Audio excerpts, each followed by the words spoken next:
और इवन के मुद्दे पर दिल्ली हाईकोर्ट में आज सुनवाई होगी। बीते शुक्रवार को सुनवाई के दौरान दिल्ली सरकार ने दावा किया था कि देश की राजधानी में बीते दिनों की तुलना में प्रदूषण कम हुआ है। रविवार को एक बार फिर सरकार ने वायु प्रदूषण में 50% की कमी आने का दावा किया।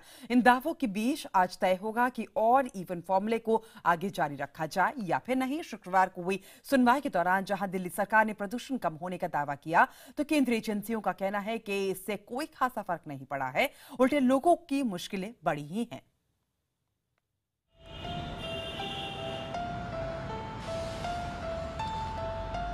बीते 11 दिनों से दिल्ली के लोग मुश्किलों का सामना करके भी ऑड इवन नियम का पालन कर रहे हैं। हर दिन वो अपने दफ्तर और दूसरी जगह जाने के लिए जद्दोजहद कर रहे हैं।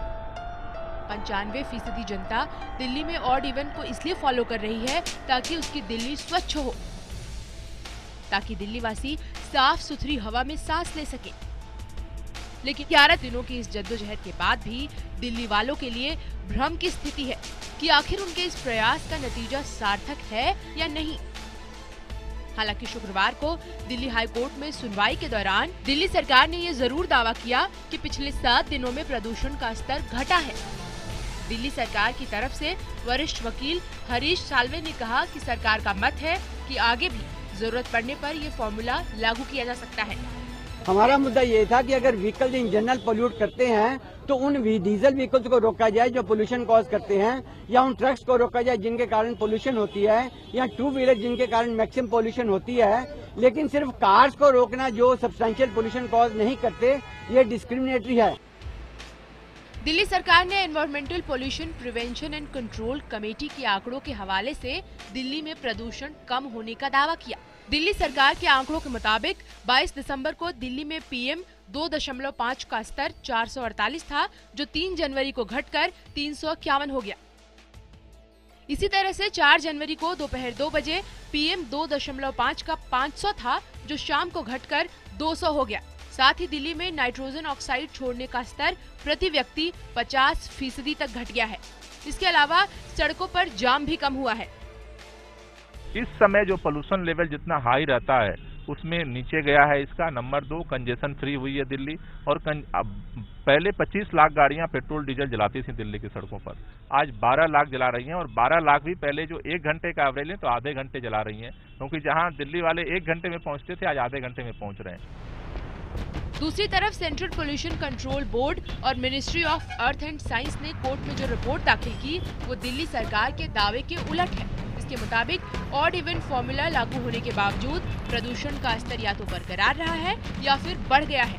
रिपोर्ट के मुताबिक दिसंबर के महीने में पंजाबी बाग में PM 2.5 स्तर 200 से 340 था, जबकि 31 दिसंबर से 7 जनवरी तक 240 से 478 तक पहुँच गया। इसी तरह से आनंद विहार इलाके में दिसंबर में PM 2.5 का स्तर 260 से 510 था, जबकि ऑड इवन के लागू होने के बाद 291 से 458 के बीच रहा। यही नहीं, मंदिर मार्ग इलाके में दिसंबर में PM 2.5 का स्तर 90 से 339 था, जो 1 से 7 जनवरी के बीच 150 से 359 रिकॉर्ड किया गया। मिनिस्ट्री ऑफ अर्थ साइंस के प्रदूषण के रिकॉर्ड भी 1 जनवरी से 7 जनवरी के बीच airport, Mathura road, Lodhi road, Delhi university इलाके में PM 2.5 का स्तर 250 से 450 के खतरनाक स्तर पर था।